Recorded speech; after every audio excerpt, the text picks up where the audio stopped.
2 വർഷം പിന്നോട്ടൊന്നു പോയാൽ കേരളം ഞെട്ടിത്തരിച്ച ഇലന്തൂർ നരബലി കേസിന്റെ ഭീകരമായ ഓർമ്മകൾ മനസ്സിൽ വരും. കൊച്ചി കടവന്ത്രയിൽ നിന്ന് കാണാതായ പത്മ എന്ന സ്ത്രീയെ കേന്ദ്രീകരിച്ചുള്ള അന്വേഷണമാണ് നരബലിയുടെ ചുരുളഴിച്ചത്. 2 വർഷങ്ങൾക്കിപ്പുറം കടവന്ത്രയിലെ മറ്റൊരു വയോധികയുടെ തിരോധാന കേസ്. അതിന്റെ അന്വേഷണം ഇലന്തൂർ വരെ നീണ്ടില്ല. ഇങ്ങ് ആലപ്പുഴ കലവൂരിൽ വെച്ച് കൊലപാതകത്തിന്റെ ചുരുളഴിഞ്ഞു. 73കാരി സുഭദ്രയെ കാണാതായത് കഴിഞ്ഞ മാസം 4-ാം തീയതിയാണ്. കലവൂരിൽ താമസിക്കുന്ന മാത്യൂസും പങ്കാളി ശർമിളയും ചേർന്ന് സുഭദ്രയെ കൊലപ്പെടുത്തിയെന്നാണ് കേസ്. എന്തിനാണ് വയോധികയെ വകവരുത്തിയത്? കൊലയാളികളായ മാത്യൂസും ശർമിളയും എവിടെ? വിശദമായി പരിശോധിക്കുകയാണ് പോലീസ് പട്രോൾ. സ്വാഗതം.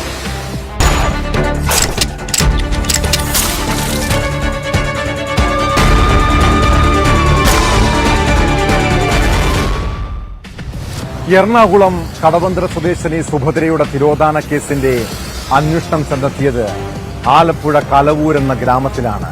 കലവൂർ കോർട്ടുശ്ശേരി ക്ഷേത്രത്തിന് സമീപമുള്ള വാടക വീടിന്റെ പിൻവശത്ത് കുഴിയെടുത്ത് നോക്കിയപ്പോൾ വയോധികയുടെ മൃതദേഹം.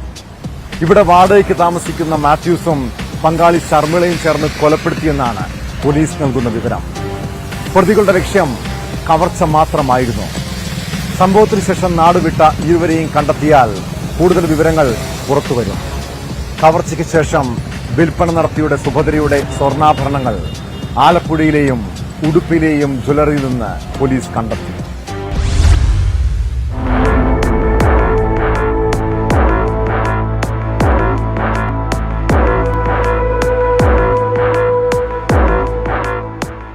കഴിഞ്ഞ മാസം 4-ാം തീയതിയാണ് കടവന്ത്ര സ്വദേശിനിയായ 73കാരി സുഭദ്രയെ കാണാതാവുന്നത്. പിന്നീട് 6-ാം തീയതിയോടുകൂടി മകൻ പരാതി നൽകുന്നു. മകന്റെ പരാതിയുടെ അടിസ്ഥാനത്തിൽ പോലീസ് നടത്തിയ അന്വേഷണത്തിൽ ആലപ്പുഴയിൽ ഇവരുടെ ടവർ ലൊക്കേഷൻ അടക്കം കാണുന്നു. ആലപ്പുഴ കലവൂർ കോർട്ടശ്ശേരിയിലാണ് ഇവർ എത്തിയതെന്നുള്ള വിവരം പോലീസിന് ലഭ്യമാവുകയും ചെയ്യുന്നു. തുടർന്ന് കടവന്ത്ര പോലീസ് നടത്തിയ അന്വേഷണത്തിൽ ആലപ്പുഴ കലവൂർ കോർട്ടശ്ശേരി സ്വദേശികളായ മാത്യുവിന്റെയും ഒപ്പം തന്നെ ശർമിളയുടെയും വീട്ടിൽ ഈ സുഭദ്ര എത്തിയിരുന്നതായുള്ള വിവരം പോലീസിന് ലഭ്യമാകുന്നു. ഇതിൽ തുടർ ചോദ്യം ചെയ്യലുകളുമായി ബന്ധപ്പെട്ട് എത്തണമെന്ന് ശർമിളയോടും മാത്യുവിനോടും പോലീസ് അറിയിക്കുന്നു. പക്ഷേ ഇവർ പിന്നീട് ഒളിവിലേക്ക് പോവുകയായിരുന്നു. കഴിഞ്ഞ ഒരാഴ്ചയായി കടവന്ത്ര പോലീസ് അടക്കം നിരവധി തവണ ഇവിടെ എത്തി, അതായത് ഈ കലവൂരിലെ വീട്ടിലെത്തി പരിശോധന നടത്തുന്നു. വിൻസൻ എന്ന ആളുടെ വീടാണ് ഈ മാത്യുവും ഒപ്പം തന്നെ ശർമിളയും വാടകയ്ക്ക് എടുത്തിട്ടുള്ളത്. മാത്യു കൽപ്പണിക്കാരനാണ് എന്നുള്ളതാണ് നമുക്ക് പ്രദേശവാസികളിൽ നിന്ന് ലഭ്യമായിട്ടുള്ള വിവരം. ഈ ശർമിളയും സുഭദ്രയും എറണാകുളത്ത് താമസിക്കുന്ന കാലഘട്ടത്തിൽ ഉണ്ടായ പരിചയമാണ്. ഇവർ തീർത്ഥാടന കേന്ദ്രങ്ങളടക്കം രണ്ടുപേരും സന്ദർശിക്കാറുണ്ടായിരുന്നു. അങ്ങനെ തുടങ്ങിയ ഒരു ബന്ധമാണ്. ഈ സുഭദ്ര മക്കൾ രണ്ടുപേരും 2 ആൺമക്കളാണ്. രണ്ടുപേരും സുഭദ്രയ്ക്കൊപ്പമില്ല. 73കാരിയായ സുഭദ്ര ഒറ്റയ്ക്കാണ് കടവന്ത്രയിലെ വീട്ടിൽ താമസിക്കുന്നത്. തുടർന്ന് പരിശോധനയിൽ വീടിന്റെ പിൻഭാഗത്തായി 3 അടി താഴ്ചയിൽ കുഴിച്ചിട്ട നിലയിൽ 73കാരിയുടെ മൃതദേഹം കണ്ടെത്തുകയായിരുന്നു. ഇവിടെ താമസിച്ചിരുന്ന ഈ ദമ്പതിമാർ മാത്യൂസ് എന്നും ശർമിളയെന്നും പേരുള്ള ഉദ്ദേശം 38 വയസ്സ് പ്രായമായിട്ടുള്ള ദമ്പതിമാരെ കാണാതില്ല എന്ന ഒരു കാര്യം മനസ്സിലാക്കി. തുടർന്ന് അന്വേഷണത്തിൽ ഇവിടെ ഈ കൂടുതൽ സംശയങ്ങൾ ബലപ്പെട്ടു. കാരണം ഇവരെ ഒരു പ്രകാരത്തിലും കോൺടാക്ട് ചെയ്യാൻ സാധിക്കുന്നില്ല. ഇവരുമായിട്ട് ബന്ധപ്പെട്ടവരിലൊന്നും കാര്യങ്ങൾ മനസ്സിലാകുന്നില്ല. അങ്ങനെ നമ്മളിവിടെ ഒരു കഡാവർ ഡോഗിനെ ഈ മൃതദേഹം കണ്ടെത്തുന്നതിന് സഹായിക്കുന്ന ഒരു പോലീസ് നായയെ ഇന്നലെ ഇവിടെ കൊണ്ടുവന്ന് പരിശോധിപ്പിച്ചു. മായ എന്ന് പറഞ്ഞ ആ പോലീസ് നായ വളരെ വിദഗ്ധമായ രീതിയിൽ നമ്മളിപ്പം ഈ ബോഡി കണ്ട ഭാഗത്ത് അതിന്റെ ഒരു മുന്നറിയിപ്പ് നൽകി. തുടർന്നാണ് നമ്മളിന്ന് നമ്മുടെ അമ്പലപ്പുഴ തഹസീൽദാരുടെ സാന്നിധ്യത്തിൽ ഈ സ്ഥലം ഓപ്പണാക്കി പരിശോധിച്ചപ്പോൾ ഒരു സ്ത്രീയുടെ മൃതദേഹം ഇവിടെ കാണുന്നുണ്ട്. ഇനി അതിന്റെ ഫർദർ കാര്യങ്ങൾ നമ്മൾ കൂടുതൽ അന്വേഷണത്തിലേക്ക് കൊണ്ടുപോകേണ്ടതായിട്ടുണ്ട്. അയൽവാസിയായ ആൾ പറയുന്നത് സുഭദ്രയെ കാണാനില്ല എന്ന് പറയുന്ന ഘട്ടത്തിൽ സുഭദ്രയും ഒപ്പം തന്നെ മാത്യുവും ശർമിളയും മറ്റൊരാളും ചേർന്ന് 4 പേർ ചേർന്ന് സുഭദ്രയെ കയ്യിൽ പിടിച്ചുകൊണ്ട് വരുന്നത് കണ്ടിരുന്നു. ചോദിച്ചപ്പോൾ പനിയാണ് എന്നാണ് തങ്ങളോട് പറഞ്ഞതെന്ന് അയൽവാസിയായ ആൾ വ്യക്തമാക്കിയിട്ടുണ്ട്. കുട്ടച്ചൻ എന്ന ആളാണ് പോലീസിന് മൊഴി കൊടുത്തിട്ടുള്ളത്. നിങ്ങൾ നടന്നു പോകുന്ന കണ്ട് നടന്നു പോണത് പിടിച്ചിട്ടാണ് പോണത്. പിടിച്ചോണ്ടാണോ പനിയാണെന്ന് പറഞ്ഞു. തൊട്ടടുത്തുള്ള അംഗനവാടി ടീച്ചറും സമാനമായ രീതിയിൽ മൊഴി നൽകിയിട്ടുണ്ട്. അതായത് അംഗനവാടിയോട് ചേർന്നുള്ള വാഴയിൽ നിന്ന് ഇല ശേഖരിക്കുന്നതിന് വേണ്ടി അവിടെ ഇവർ സുഭദ്ര എത്തിയിരുന്നുവെന്നും അപരിചിതയായ സുഭദ്രയെ കണ്ട് ആരാണ് എന്ന് അന്വേഷിച്ചപ്പോൾ ഈ രീതിയിൽ ഇത്തരത്തിൽ ഷർമിളയോടൊപ്പം വന്നതാണ്, ഷർമിളയുടെ ബന്ധുവാണെന്നൊക്കെയാണ് ആ പരിസരത്തുള്ള ആളുകളോടൊക്കെ പറഞ്ഞിരുന്നത് എന്നുള്ളതാണ്. ഭക്ഷണം പൊതിയുന്നതിന് വേണ്ടി വാഴയിലെടുക്കുന്നു, അതും ഇവരെ മിസ്സിംഗ് ആണ് എന്ന് പറഞ്ഞ് കാണാതായ കാലയളവിൽ തന്നെയാണ് ഇവരെ കണ്ടിട്ടുള്ളത്. അങ്ങനെ 2 പേർ സ്ഥിരീകരിച്ചിട്ടുണ്ട്. 2 വർഷത്തിനിടയിൽ പലതവണ ഷർമിളയുടെ അടുത്തേക്ക് സുഭദ്ര വന്നിട്ടുണ്ട് എന്നുള്ള വിവരവും പോലീസിന് ലഭ്യമായിട്ടുണ്ട്. ഞാനൊരു ദിവസം അംഗൻവാടിയുടെ ജനലിൽ അവിടെ കൂടെ നോക്കിയപ്പോൾ അംഗൻവാടി തൊട്ടടുത്തൊരു വാഴയുണ്ട്. അതിപ്പോ നോക്കിയാൽ കാണാൻ പറ്റും. ആ വാഴയുടെ അവിടെ ചേച്ചി ഒരു കത്തിയുമായിട്ട് വന്ന് ഇല എടുക്കാനായിട്ട് വന്നു. അപ്പൊ പരിചയമില്ലാത്ത ഒരാളായതുകൊണ്ട് ഞാൻ അംഗൻവാടിയിൽ നിന്ന് പെട്ടെന്ന് ജനൽ വഴി നോക്കിയപ്പോൾ പറഞ്ഞ് ഞാനിവിടെ ഷർമിളയുടെ വീട്ടിൽ വന്നവരാണ്, കടവന്തറയിലുള്ളതാണ്, ഞാൻ വീട്ടിലോട്ട് പോകാൻ പോകുകയാണ്, എനിക്ക് ഇച്ചിരി ചോറ് കൊണ്ടുപോകാനായിട്ടാണ് വന്നത്. അപ്പൊ ഞാൻ നോക്കിയതുകൊണ്ട് അവർക്കൊരു വിഷമം തോന്നി. അപ്പൊ ഞാൻ ചേച്ചി ഞാൻ കണ്ടിട്ടില്ല ചേച്ചി, അതുകൊണ്ട് നോക്കി. എന്നാൽ ഞാൻ അപ്പുറത്തെ വീട്ടിൽ ഈ തൊട്ടടുത്ത വീട്ടിൽ നിന്ന് ഇല എടുക്കട്ടെ എന്ന് ചോദിച്ചു. ഞാൻ പറഞ്ഞു വേണ്ട ചേച്ചി ഇല എടുത്തോണ്ട് പോയിക്കോ, ഞാൻ കാണാത്ത ഒരാളായതുകൊണ്ട് നോക്കി. അങ്ങനെ അന്ന് കണ്ടെന്നല്ല, പിന്നെ ഞാൻ കണ്ടിട്ടില്ല. മാത്യുവിന്റെ ബന്ധുക്കളുമായി വലിയ ബന്ധം അടുപ്പം ഇവർ പുലർത്തിയിരുന്നില്ല എന്നടക്കമുള്ള കാര്യങ്ങൾ വ്യക്തമാക്കുന്നു. എന്തായാലും 73കാരി കഴിഞ്ഞ 4-ന് കടവന്ത്രയിൽ നിന്ന് കാണാതായ സുഭദ്രയുടെ മൃതദേഹമാണ് ആലപ്പുഴയിലെ കലവൂരിലെ വീട്ടിൽ നിന്നും കണ്ടെത്തിയിട്ടുള്ളത്. ഒപ്പം തന്നെ ഇത് കൊലപാതക ശ്രമം നടന്ന അല്ലെങ്കിൽ കൊലപാതകം നടന്നത് കവർച്ചയ്ക്ക് വേണ്ടിയാണെന്ന നിഗമനത്തിലേക്ക് പോലീസ് എത്തിയിട്ടുണ്ട്.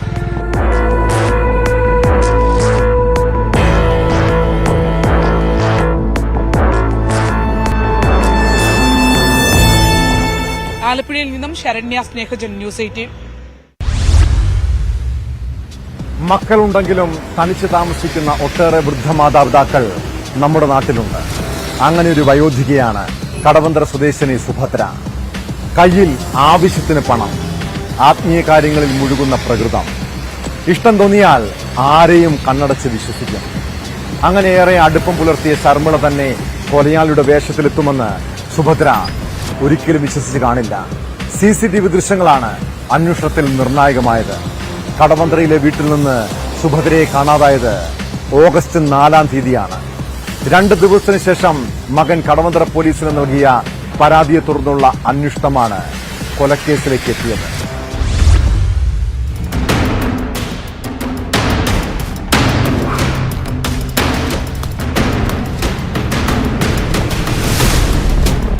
കടവന്ത്രയിലെ വീട്ടിൽ നിന്ന് സുഭദ്ര ഷർമിളയുമായി നടന്നു പോകുന്നതിന്റെയും ഇരുവരും റെയിൽവേ സ്റ്റേഷനിലേക്ക് പോകുന്നതിന്റെയും ദൃശ്യങ്ങളാണ് ലഭിച്ചത്. സുഭദ്ര ഒറ്റയ്ക്കാണ് താമസിച്ചിരുന്നതെന്ന് മകൻ പോലീസിൽ നൽകിയ പരാതിയിലും പറഞ്ഞിരുന്നു.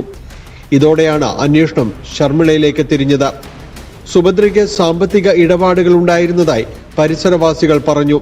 സുഭദ്രയ്ക്ക് ജോലി, ഈ പൈസ പണമിടപാടാണ്, കാശ് പലിശ കറക്റ്റ്. അത് അങ്ങനെ പലിശയല്ല, ബ്ലേഡ് എന്നാണ് അതിന് ലോക്കലായിട്ട് പറയുന്നത്. അപ്പൊ അതിന് ഡെയിലി കാശ് പിരിക്കാനായിട്ട് പോകും. അവർക്ക് ജീവനുണ്ടെങ്കിൽ അവർ വന്നിരിക്കും. പൈസയുടെ സംബന്ധമായിട്ട് വന്നു കഴിഞ്ഞപ്പോഴത്തേക്കും ഈ സുഭദ്രയും പിന്നെ ആ നടത്തിയിരുന്ന സ്ത്രീയും തമ്മിൽ തെറ്റി. ഉടുപ്പി അടക്കമുള്ള സ്ഥലങ്ങൾ കേന്ദ്രീകരിച്ച് അന്വേഷണം നടത്തിയെങ്കിലും സുഭദ്രയെ കണ്ടെത്താൻ കടവന്തറ പോലീസിന് കഴിഞ്ഞില്ല. ഇതിനിടയിലാണ് ആലപ്പുഴയിൽ വെച്ച് സുഭദ്രയെ കണ്ടുവെന്ന വിവരം പോലീസിന് ലഭിക്കുകയും കേസ് മണ്ണഞ്ചേരി പോലീസിനെ കൈമാറുകയും ചെയ്തത്. പതിവായി തീർത്ഥയാത്ര പോകുന്നയാളായതിനാൽ ആദ്യമൊന്നും ആരും സംശയിച്ചില്ല. ആൾക്ക് വേറെ കുഴപ്പമൊന്നുമില്ല, അസുഖങ്ങളോ കാര്യങ്ങളോ ഒന്നും ഉണ്ടായിരുന്നില്ല. പിന്നെ ഈ അമ്പലങ്ങളിൽ പോയി കഴിഞ്ഞാൽ ചിലപ്പോൾ കുറച്ച് ദിവസം കഴിഞ്ഞിട്ടേ തിരിച്ചു വരുവുള്ളൂ. ഞാൻ ജൂലൈയിലാണ് അവസാനമായിട്ട് കണ്ടത്. ഇവര് പറയണ 4-ാം തീയതിയാണ് പോയതെന്നാണ് പറയണത്. അങ്ങനെ വിചാരിച്ചോ അമ്പലം തീർത്ഥാടനത്തിൽ? അങ്ങനെ വിചാരിച്ചിട്ടാ ഞങ്ങൾ ഇരുന്നു. ഇവര് കുറച്ചു ദിവസം കഴിഞ്ഞ് തിരിച്ചു വരാറുണ്ടേ. ഇതിപ്പോ ഇത്രയും നന്നായിട്ടും കണ്ടില്ല. സർക്കാർ ഉദ്യോഗസ്ഥനായിരുന്ന ഭർത്താവ് മരിച്ച ശേഷം വർഷങ്ങളായി സുഭദ്ര ഒറ്റയ്ക്ക് താമസിക്കുകയായിരുന്നു. വീട്ടിൽ അടിക്കടി എത്തിയിരുന്ന ഷർമിളയുടെ വിവാഹം വരെ നടത്തിക്കൊടുത്തത് സുഭദ്രയാണെന്ന് പരിസരവാസികൾ പറയുന്നു.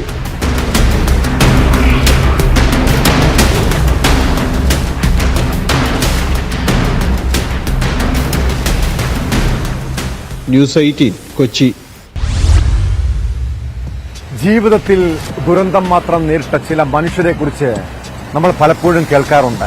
കുട്ടിക്കാലത്ത് ഏതെങ്കിലും ചതിയിൽപ്പെടുന്നവർ, പിന്നീട് അതിന്റെ ദുരിതം ജീവിതകാലം മുഴുവൻ അവരെ വേട്ടയാടും. കൊല്ലം ചിതറ സ്വദേശിനി സായൂജി എന്ന യുവതിയെ കൊലപ്പെടുത്താൻ ശ്രമിച്ച സംഭവത്തെക്കുറിച്ചാണ് പറഞ്ഞു വരുന്നത്. പ്രായപൂർത്തിയാകാത്ത സമയത്ത് പീഡനത്തിനിരയായ പെൺകുട്ടി അന്ന് ലൈംഗികമായി പീഡിപ്പിച്ച ചിതറ സ്വദേശി സതീഷ് പിന്നീട് അവളെ വിവാഹം കഴിച്ചു. വിവാഹത്തിന് ശേഷവും അയാളുടെ ചതി തുടർന്നു. മറ്റൊരു യുവതിയുമായി ഭർത്താവിന് അവിഹിത ബന്ധം. ഇത് അറിഞ്ഞതിനെ തുടർന്ന് സായുജിയെ പെൺസുഹൃത്തുമായി ചേർന്ന് കൊലപ്പെടുത്താൻ ശ്രമിക്കുകയായിരുന്നു. കേസിൽ ഭർത്താവ് സതീഷിനെയും കാമുകി സുജിതയെയും പോലീസ് അറസ്റ്റ് ചെയ്തു.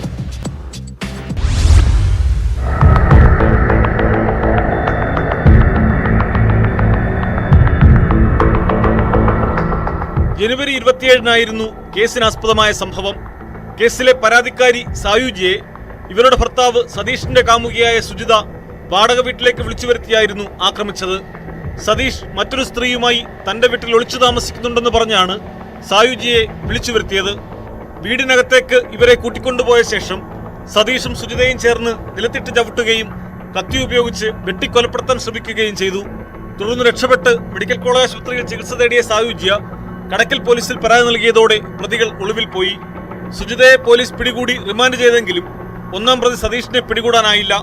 ഇതിനിടെ സതീഷ് മുൻകൂർ ജാമ്യം തേടി ഹൈക്കോടതിയെ സമീപിച്ചെങ്കിലും കോടതി ജാമ്യാപേക്ഷ തള്ളി. മാസങ്ങൾ നീണ്ട അന്വേഷണത്തിനൊടുവിൽ കടക്കൽ പോലീസ് പ്രതിയെ അറസ്റ്റ് ചെയ്യുകയായിരുന്നു. നിരവധി കേസുകൾ പ്രതിയാണ് അറസ്റ്റിലായ സതീഷ്. കടക്കൽ പോലീസ് സ്റ്റേഷനിൽ 4 കേസുകളും ചിതറ, പാങ്ങോട്, വലിയമല സ്റ്റേഷനുകളിലായി 5ലധികം കേസുകളും സതീഷിനെതിരെ നിലവിലുണ്ട്. പോക്സോ ഉൾപ്പെടെ സ്ത്രീപീഡന കേസുകളാണ് അധികമെന്നും പോലീസ് പറയുന്നു.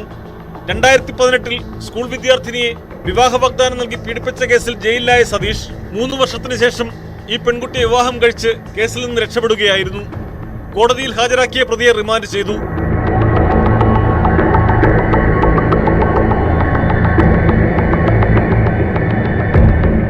ന്യൂസ് 18 കൊട്ടാരക്കര.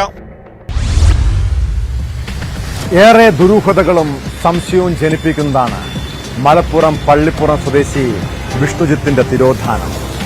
വിവാഹത്തിന് 4 ദിവസം മുൻപ് കാണാതായ യുവാവിനെ ഒടുവിൽ ഊട്ടിയിൽ നിന്നും കണ്ടെത്തിയിരിക്കുന്നു.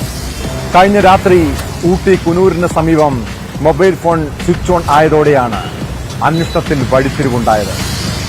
മണിക്കൂറുകൾക്കുള്ളിൽ വിഷ്ണുവിനെ മലപ്പുറം പോലീസ് ഊട്ടിക്ക് സമീപത്തു നിന്നും കണ്ടെത്തി. സാമ്പത്തിക പ്രതിസന്ധിയെ തുടർന്നാണ് നിശ്ചയിച്ച വിവാഹം പോലും മുടക്കി ഇയാൾ നാടുവിട്ടത്. ഊട്ടിയിൽ നിന്ന് കണ്ടെത്തിയ വിഷ്ണുജിത്തിനെ പോലീസ് രാത്രിയോടെ നാട്ടിലെത്തിച്ചു. 6 ദിവസത്തോളം നീണ്ട ആശങ്കയ്ക്ക് വിരാമമായെങ്കിലും ചില സംശയങ്ങൾ ഇപ്പോഴും ബാക്കിയാണ്.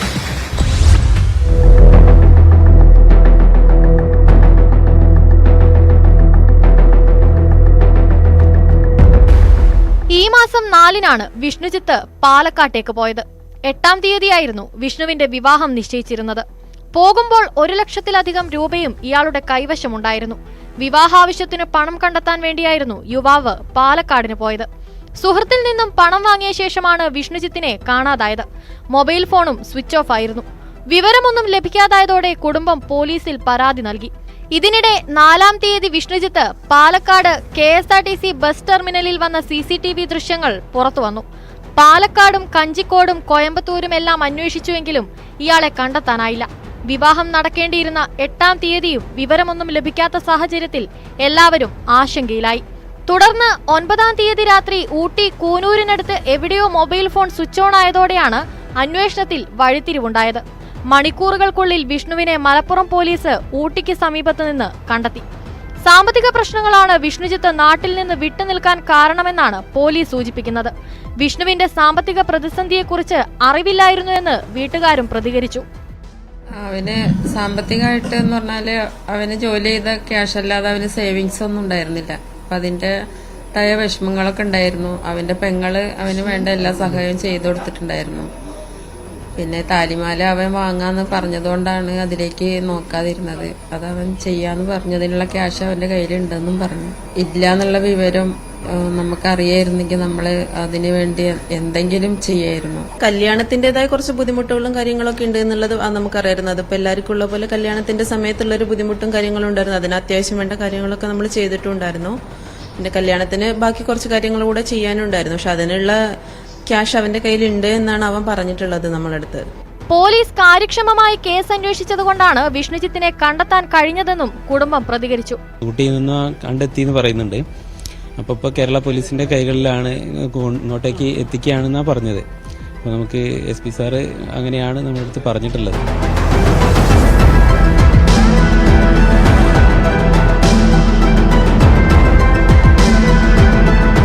ന്യൂസ് 18 മലപ്പുറം. വയോജനങ്ങളുടെ ശ്രദ്ധയ്ക്ക്, നിങ്ങളെ കെണിയിൽ വീഴ്ത്താൻ ഓൺലൈൻ തട്ടിപ്പ് സംഘങ്ങൾ സജീവമാണ്. സംഗീത സംവിധായകൻ ജെറി അമൽദേവാണ് തട്ടിപ്പിന്റെ പുതിയ ഇര. സൈബർ തട്ടിപ്പിലൂടെ ജെറി അമൽദേവിൽ നിന്ന് ലക്ഷങ്ങൾ തട്ടിയെടുക്കാൻ ശ്രമമുണ്ടായി. CBI ഉദ്യോഗസ്ഥർ ചമഞ്ഞ് വെർച്വൽ അറസ്റ്റ് എന്ന് പറഞ്ഞ് 1,70,70,000 രൂപ ആവശ്യപ്പെട്ടു. തട്ടിപ്പ് സംഘം കടുത്ത മാനസിക സംഘർഷത്തിലാക്കിയെന്നും പണമടയ്ക്കാൻ ബാങ്കിലെത്തിയപ്പോഴാണ് ചതി തിരിച്ചറിഞ്ഞതെന്നും ജെറി അമൽദേവ് പറയുന്നു. ബാങ്ക് മാനേജരുടെ അവസരോചിതമായ ഇടപെടലാണ് വലിയ തട്ടിപ്പിൽ നിന്നും ജെറി അമൽദേവിനെ രക്ഷിച്ചത്.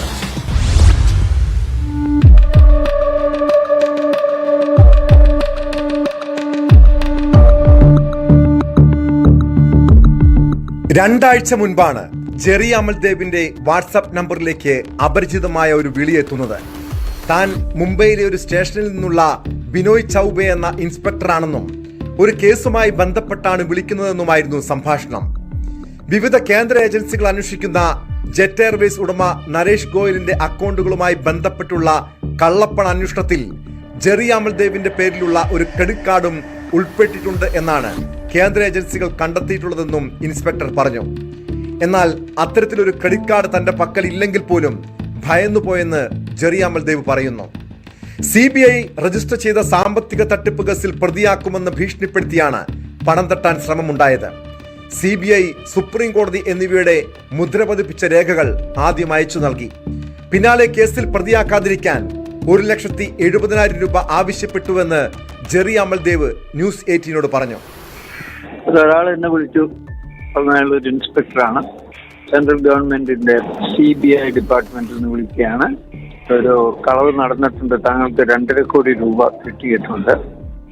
അത് നരേഷ് ഗോയൽ എന്ന് പറയുന്ന ജെറ്റ് എയർവേസിന്റെ ഉടമസ്ഥൻ ചെയ്യുന്ന ഒരു കള്ളക്കളിയുടെ ഭാഗമായിട്ട് താങ്കൾ ഇതിനകത്ത് ഉൾപ്പെട്ടിരിക്കുകയാണ്. ഞങ്ങൾക്ക് അതിന് തെളിവുണ്ട്.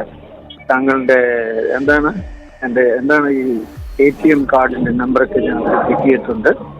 അതുകൊണ്ട് ഞങ്ങളൊരു ഇൻവെസ്റ്റിഗേഷൻ നടത്തുകയാണ്. ഈ ഇൻവെസ്റ്റിഗേഷന്റെ ഭാഗമായിട്ട് നിങ്ങൾ ആരോടൊന്നും പറയാൻ പാടില്ല. ഞങ്ങൾ പറയുന്ന പോലെ കാര്യങ്ങൾ ചെയ്യണം. ബാങ്കിൽ പോയിട്ട് ഇത്രയും രൂപ ഇങ്ങോട്ട് അയക്കണം. ഒരു RTG നമ്പർ എന്തുകൊണ്ട് ആ നമ്പർ കിട്ടിയാൽ ഞാൻ നിങ്ങൾ ഇതിൽ നിന്ന് ഊരാം. ഇതിൽ നിന്ന് ആരോടെങ്കിലും ഇതിനെപ്പറ്റി സംസാരിച്ചാൽ 3 കൊല്ലം ജയിലിൽ പോയേണ്ടി വരും. ഞങ്ങൾ ഒന്ന് അറസ്റ്റ് ചെയ്യും. വെർച്വൽ അറസ്റ്റിന്റെ പേരിൽ ഒരാഴ്ചയോളമാണ് ജെറി അമൽദേവ് മാനസിക സമ്മർദ്ദം നേരിട്ടത്. ഒടുവിൽ പണം നൽകാൻ തീരുമാനിക്കുകയായിരുന്നു. പിന്നീട് ഫെഡറൽ ബാങ്ക് ശാഖയിലെത്തി പണം പിൻവലിക്കുന്ന സമയത്ത് ബാങ്ക് മാനേജരാണ് തട്ടിപ്പ് മനസ്സിലാക്കിയത്. പിന്നാലെ പോലീസിനെ വിവരമറിയിച്ചു. ജെറി അമൽദേവിനെ ഫോൺ കോളിൽ ഇരുത്തിക്കൊണ്ട് പണം ട്രാൻസ്ഫർ ചെയ്യാൻ ആവശ്യപ്പെട്ടുവെന്ന് ഫെഡറൽ ബാങ്ക് മാനേജർ സജിന പറയുന്നു. ഫണ്ട് ട്രാൻസ്ഫർ ചെയ്യാൻ ആദ്യഘട്ടത്തിൽ താൻ വിസമ്മതിച്ചു. തട്ടിപ്പാണെന്ന് മനസ്സിലായപ്പോൾ പോലീസിനെ വിവരമറിയിക്കുകയായിരുന്നു.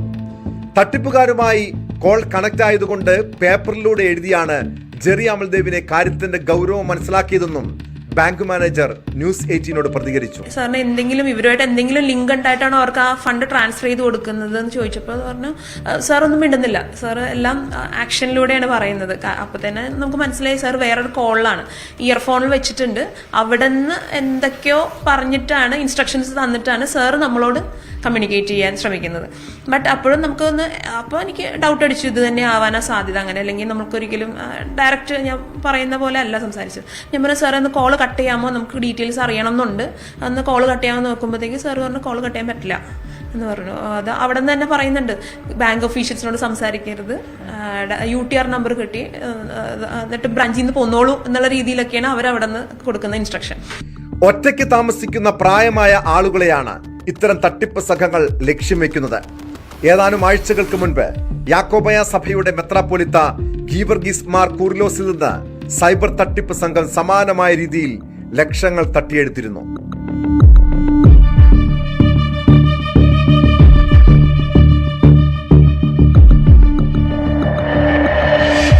ന്യൂസ് 18 കൊച്ചി. സമൂഹ മാധ്യമങ്ങളിൽ പല രീതിയിൽ കെണി ഒളിഞ്ഞിരിക്കുന്നുണ്ട്. ഫേസ്ബുക്ക്, ഇൻസ്റ്റഗ്രാം അക്കൗണ്ടിലൂടെ പ്രണയം നടിച്ചെത്തുന്നവരെയും കരുതിയിരിക്കുക. മലപ്പുറത്ത് യുവാവിൽ നിന്ന് ഹണി ട്രാപ്പ് വഴി പണം തട്ടാൻ ശ്രമിച്ചത് സമൂഹ മാധ്യമം വഴി സൗഹൃദം സ്ഥാപിച്ച യുവതിയും സംഘവുമാണ്. കേസിൽ കാവനൂർ സ്വദേശികളായ അൻസീന, ഭർത്തൃ സഹോദരൻ ഷഹബാബ് എന്നിവരെ അരീക്കോട് പോലീസ് അറസ്റ്റ് ചെയ്തു. പ്രണയം നടിച്ച് യുവാവിനെ വീട്ടിലേക്ക് വിളിച്ചു വരുത്തിയാണ് പണം തട്ടാൻ ശ്രമമുണ്ടായത്. യുവതിയുടെ ഭർത്താവ് ഷുഹൈബ്, സുഹൃത്ത് മൻസൂർ എന്നിവർക്കായി പോലീസ് അന്വേഷണം ഊർജിതമാക്കിയിട്ടുണ്ട്.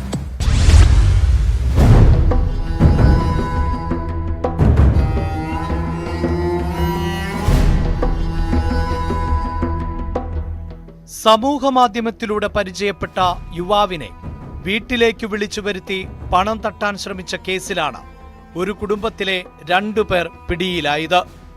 കാവനൂർ വാക്കാലൂർ സ്വദേശികളായ 29-കാരി അൻസീന, ഭർത്തൃ സഹോദരൻ ഷഹബാബ് എന്നിവരെയാണ് അരീക്കോട് പോലീസ് അറസ്റ്റ് ചെയ്തത്. കഴിഞ്ഞ ഞായറാഴ്ചയായിരുന്നു കേസിന് ആസ്പദമായ സംഭവം. അൻസീന സമൂഹമാധ്യമത്തിലൂടെയാണ് തിരൂരങ്ങാടി സ്വദേശിയായ യുവാവിനെ പരിചയപ്പെട്ടത്. തുടർന്ന് ഇരുവരും നിരന്തരം സന്ദേശങ്ങൾ അയക്കാറുണ്ടായിരുന്നു. ഭർത്താവ് വിദേശത്താണെന്ന് കളവു പറഞ്ഞ അൻസീന യുവാവിനെ വീട്ടിലേക്ക് ക്ഷണിച്ചു. യുവാവ് വീടിന്റെ അടുത്ത് എത്തിയപ്പോൾ അൻസീനയുടെ ഭർത്താവ് വാക്കാലൂർ കളത്തിങ്ങൽ വീട്ടിൽ ഷുഹൈബ്, സഹോദരൻ ഷഹബാബ്, സുഹൃത്ത് മൻസൂർ എന്നിവർ ചേർന്ന് ഭീഷണിപ്പെടുത്തി സമീപത്തെ ക്വാറിയിലേക്ക് കൊണ്ടുപോയി മർദ്ദിക്കുകയായിരുന്നു. യുവാവിന്റെ കൈവശമുണ്ടായിരുന്ന 17,000 രൂപയും മൊബൈൽ ഫോണും പ്രതികൾ തട്ടിയെടുത്തു. ഇതിനിടയിൽ അൻസീന യുവാവിനെ വിളിച്ച് അവർ ആവശ്യപ്പെടുന്നത് നൽകണമെന്നും ഇല്ലെങ്കിൽ ഗൾഫിലുള്ള ഭർത്താവ് അറിഞ്ഞ് പ്രശ്നമാകുമെന്നും പറഞ്ഞതായി പോലീസ് പറയുന്നു. ഇതോടെ 3-അംഗ സംഘം യുവാവിനോട് 2 ലക്ഷം രൂപ ആവശ്യപ്പെട്ടു.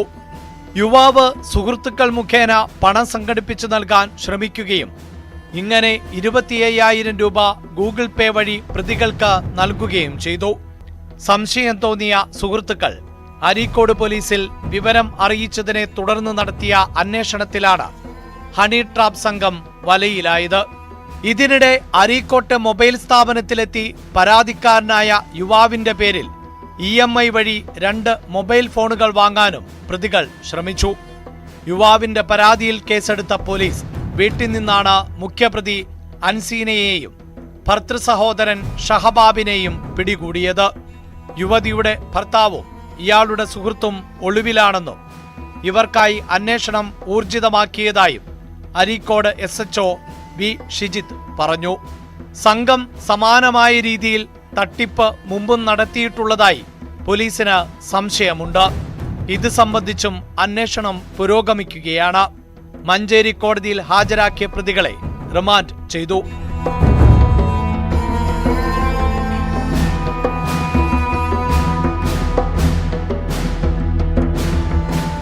ന്യൂസ് 18 തിരൂർ. സർക്കാർ നൽകുന്ന പെൻഷൻ തുക സുരക്ഷിതമായി ലഭിക്കാൻ ചില കിടപ്പ് രോഗികൾ സ്വന്തം വീട്ടുകാരെക്കാൾ ബാങ്കിലെ ജീവനക്കാരെയാകും ആശ്രയിക്കുക.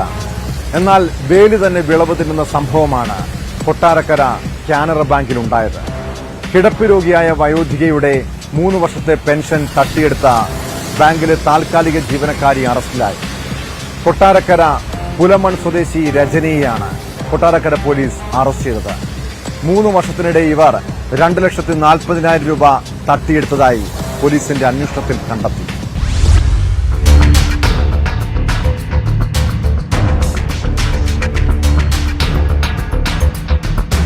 പുലമൺ സ്വദേശിയായ വയോധികയുടേതെന്ന പേരിൽ വ്യാജ വിരലടയാളം പതിച്ചായിരുന്നു തട്ടിപ്പ്. ഏറെ വർഷങ്ങളായി ബാങ്കിൽ താൽക്കാലിക ജീവനക്കാരിയായി പ്രവർത്തിച്ചിരുന്ന രജനി എല്ലാവരുടെയും വിശ്വാസ്യത നേടിയെടുത്തിരുന്നു. പണം പിൻവലിക്കാനുള്ള ഫോറം കൊണ്ടുപോയി സ്വന്തം വിരലടയാളം പതിച്ചു നൽകിയായിരുന്നു തട്ടിപ്പ്. വയോധികയുടെ പേരിൽ ബാങ്കിലുള്ള സേവിങ്സ് അക്കൗണ്ടിൽ നിന്നും 2021 മുതൽ 2024 മാർച്ച് വരെ 28 തവണകളായി 2,40,000 രൂപ തട്ടിയെടുത്തതായി പോലീസ് കണ്ടെത്തി.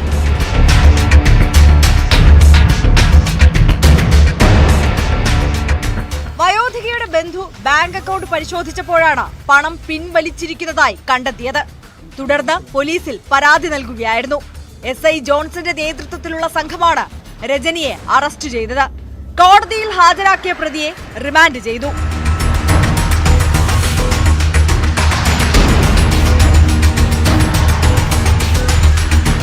ന്യൂസ് 18 കൊട്ടാരക്കര.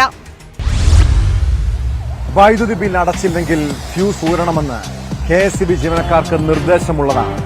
എന്നാൽ വൈദ്യുതി വിച്ഛേദിക്കാൻ എത്തുമ്പോൾ പലയിടത്തും ജീവനക്കാർ ആക്രമണത്തിന് ഇരകളാകുന്നുണ്ട്. കൊച്ചി പനങ്ങാടാണ് ഒടുവിൽ സമാനമായൊരു സംഭവം ഉണ്ടായത്. KSEB ജീവനക്കാരെ മർദ്ദിച്ച വീട്ടുടമ പനങ്ങാട് സ്വദേശി ജൈനിയെ പോലീസ് അറസ്റ്റ് ചെയ്തു. മർദ്ദനത്തിൽ പരിക്കേറ്റവർ തൃപ്പൂണിത്തുറ താലൂക്ക് ആശുപത്രിയിൽ ചികിത്സയിലാണ്.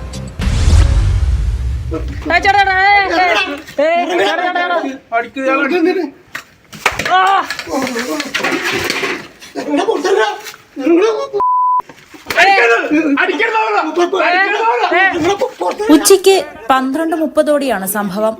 മാസങ്ങളായി കറണ്ട് ബില്ല് അടയ്ക്കാത്തതിനെ തുടർന്നാണ് പനങ്ങാട് KSEB ഓഫീസിലെ ജീവനക്കാരായ ലൈൻമാൻ കുഞ്ഞിക്കുട്ടനും രോഹിത്തും ജൈനി താമസിക്കുന്ന വീട്ടിലെ വൈദ്യുതി വിച്ഛേദിക്കാനെത്തിയത്. ഇതിനിടെ പ്രകോപിതനായ ജൈനി വടി ഉപയോഗിച്ച് ഇരുവരെയും മർദ്ദിക്കുകയായിരുന്നു.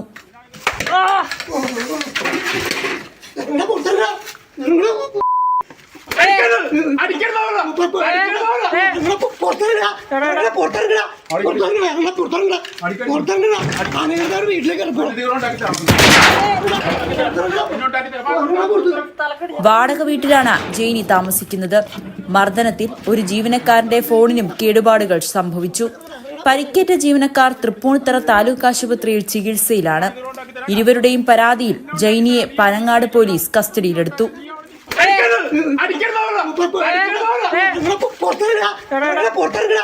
ന്യൂസ് 18 കൊച്ചി.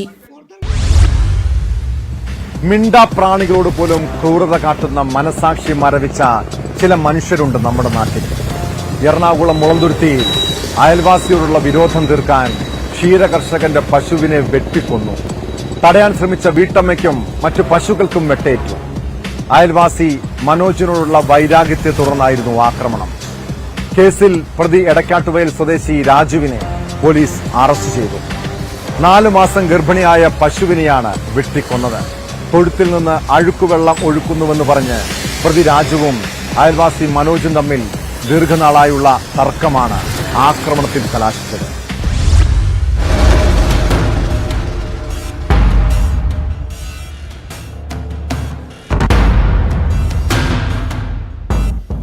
എറണാകുളം എടക്കാട്ടുവയൽ സ്വദേശി മനോജിന്റെ പശുക്കളെയാണ് അയൽവാസി വെട്ടിയത്. കോടാലി ഉപയോഗിച്ച് ഒരു പശുവിന്റെ മുതുകിനും ഒരെണ്ണത്തിന്റെ കഴുത്തിനും വെട്ടി. വെട്ടേറ്റ പശുക്കളിലൊന്ന് പിന്നീട് ചത്തു. പശുക്കളെ ആക്രമിക്കുന്നത് തടയാൻ ശ്രമിച്ച മനോജിന്റെ ഭാര്യ സുനിതയുടെ കൈക്കും വെട്ടേറ്റിട്ടുണ്ട്. പശുക്കളെ ആക്രമിച്ച അയൽവാസി രാജുവിനെ പോലീസ് അറസ്റ്റ് ചെയ്തു. അയൽവാസി ആക്രമിക്കുന്ന സമയം മനോജ് വീട്ടിലുണ്ടായിരുന്നില്ല. 1 വർഷത്തോളമായി മനോജിന്റെ പശു വളർത്തൽ സംരംഭം പൂട്ടിക്കാൻ രാജു ശ്രമിക്കുന്നുണ്ട്. പഞ്ചായത്തിനും ആരോഗ്യവകുപ്പിനും മലിനീകരണ നിയന്ത്രണ ബോർഡിനും അദാലത്തിലും പരാതി നൽകി.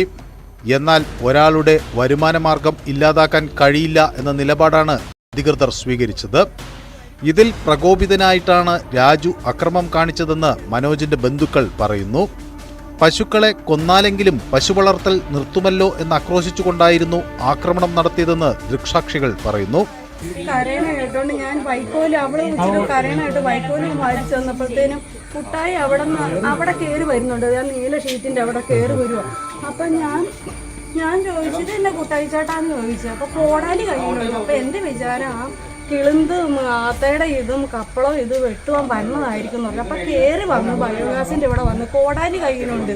എടി ഇതിനെയൊക്കെ വെട്ടി കൊന്നെങ്കിലാടി നീ നിർത്തുവോളെന്നും പറഞ്ഞ് ഇതിനിട്ട് വെട്ടി. ഞാൻ ചാടി കയറി പിടിച്ച് ഞാൻ പറഞ്ഞു എന്റെ കുട്ടായിച്ചേട്ടാ ഞങ്ങൾ പശു വളർത്തണം നിർത്തിക്കോളാം, ഞങ്ങളുടെ പശുവിനെ ഒന്നും ചെയ്യരുതെന്ന് പറഞ്ഞിട്ട് ഞാൻ ഒരാൾ പിടിച്ചാൽ നിൽക്കുവോ. ഇവര് മൊബൈലും കണ്ടു കേട്ട് അകത്തിരിക്കുമായിരുന്നു. പിന്നെ എന്റെ കരച്ചിൽ കേട്ട് ഓടി വന്നു.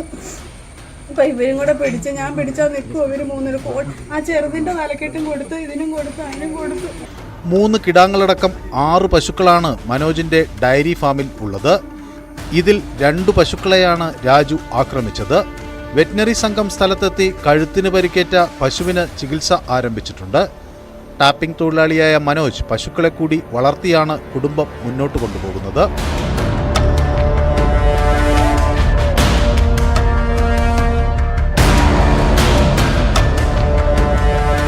ന്യൂസ് 18 കൊച്ചി. സംസ്ഥാനത്തെ പല ബാറുകളിലും ബൗൺസേഴ്സ് എന്ന പേരിൽ ഗുണ്ടകളെ വിന്യസിച്ചിട്ടുണ്ട്. അവിടെ മദ്യപിക്കാൻ എത്തുന്നവർ ചെറിയ പ്രശ്നങ്ങൾ ഉണ്ടാക്കിയാൽ പോലും ക്രൂരമായി മർദ്ദിക്കുന്നതാണ് ഇവരുടെ രീതി. കൊല്ലം അഞ്ചലിൽ സീരിയൽ നടൻ സലീലിന് നേരെയാണ് ബാർ ജീവനക്കാരുടെ ആക്രമണമുണ്ടായത്. ക്രൂരമർദ്ദനമേറ്റ അഞ്ചൽ സ്വദേശി സലീലിനെ ആശുപത്രിയിൽ പ്രവേശിപ്പിച്ചു. അഞ്ചലിലെ അർച്ചന ബാർ ജീവനക്കാർ മർദ്ദിച്ചെന്നാണ് പരാതി. സംഭവത്തിൽ പോലീസ് കേസെടുത്ത് അന്വേഷണം ആരംഭിച്ചിട്ടുണ്ട്.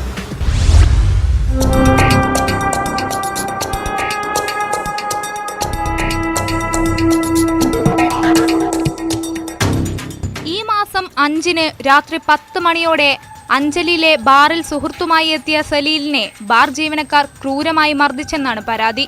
സിമന്റ് കട്ട കൊണ്ട് തലയ്ക്കടിക്കുകയും കമ്പിവടി ഉപയോഗിച്ച് ദേഹത്തടിക്കുകയും നിലത്തിട്ട് ചവിട്ടുകയും ചെയ്തു. മർദ്ദനത്തിൽ സലീലിന്റെ 8 വാരിയെല്ലുകൾക്കും നട്ടലിനും പൊട്ടലുണ്ട്. ഇടത് കണ്ണിന് ഗുരുതരമായി പരിക്കേൽക്കുകയും തലയ്ക്ക് ക്ഷതമേൽക്കുകയും ചെയ്തിട്ടുണ്ട്. കണ്ടാലറിയാവുന്ന 5ഓളം ജീവനക്കാരാണ് മർദ്ദിച്ചതെന്നും പരാതിയിൽ പറയുന്നു. സംഭവം ശക്തമായിട്ട് കല്ലാണോ ഈ ഹോളോപ്പിച്ചാണെന്നറിയാൻ പറ്റിയ ഏറ്റവും അടുത്ത് മുഖത്തിനടിച്ച് കഴിയുമ്പോഴത്തേക്ക് വെളിവില്ലാത്തൊരു സിറ്റുവേഷനായിപ്പോയി. പിന്നെ എന്തോ സംഭവിച്ചെന്ന് പോലും നമുക്ക് എന്തായാലും എനിക്ക് അറിയാം. തറയിൽ വീഴുന്ന തറയിട്ട് ചവിട്ടുന്നതൊക്കെ ഞാൻ ഇവിടെ തൊഴിൽ പറയുന്നുണ്ട്. തൊഴിൽ പറയാം പ്ലീസ് എന്ന് കാര്യം ഇത് പറയും. എന്തൊക്കെയാണ് ഞാൻ വിളിച്ച് പറയുന്നുണ്ട്. എനിക്ക് എഴുന്നേറ്റ് വയ്ക്കാൻ പറ്റാത്ത ഒരു കണ്ടീഷൻ. ഉഗ്രം തെറികളും ഒക്കെ കൊന്നു കളയുക മറ്റേ അമ്മമാർ എന്നുള്ള വീട്ടിൽ തെറിയുടെ അഭിഷേകത്തോടു കൂടിയാണ് ഇത് ചെയ്തുകൊണ്ടിരിക്കുന്നത്. ഏകദേശം 8 മുതൽ 12 വരെയുള്ള വാരിയലുകൾ 8-12 വാരിയലുകളോളം പൊട്ടലുണ്ട്. നട്ടലിന് പൊട്ടലുണ്ട്. കണ്ണ് ചതഞ്ഞിട്ടുണ്ട്. തലയുടെ ബാക്കിൽ ചതവുണ്ട്. പിന്നെ മൂത്രദിവസം ശ്വാസം എടുക്കാനുള്ളൊരു ബുദ്ധിമുട്ടുണ്ട്. ഭയങ്കരമായ വേദന. അങ്ങനെയൊക്കെ ഞങ്ങളിപ്പം ഗോകുലത്തിൽ നിന്ന് ESI പൈപ്പള്ളി ഹോസ്പിറ്റലിലേക്ക് കൊണ്ടുപോയി അവിടെ നിന്ന് ഇങ്ങോട്ടേക്ക് കൊണ്ടുപോയി ചെയ്തതാണ്. ഗുരുതരമായി പരിക്കേറ്റ സലീൽ അഞ്ചൽ ഗവൺമെന്റ് ആശുപത്രിയിൽ പ്രാഥമിക ചികിത്സയ്ക്കു ശേഷം വെഞ്ഞാറമൂട് ഗോകുലം മെഡിക്കൽ കോളേജിലും തുടർന്ന് പാരാപ്പള്ളി മെഡിക്കൽ കോളേജിലും തീവ്ര പരിചരണ വിഭാഗത്തിൽ കഴിയുകയായിരുന്നു. സലീലിന്റെ ഭാര്യ രാജി കൃഷ്ണ അഞ്ചൽ പോലീസിൽ നൽകിയ പരാതിയിൽ പോലീസ് കേസെടുത്ത് അന്വേഷണം ആരംഭിച്ചു.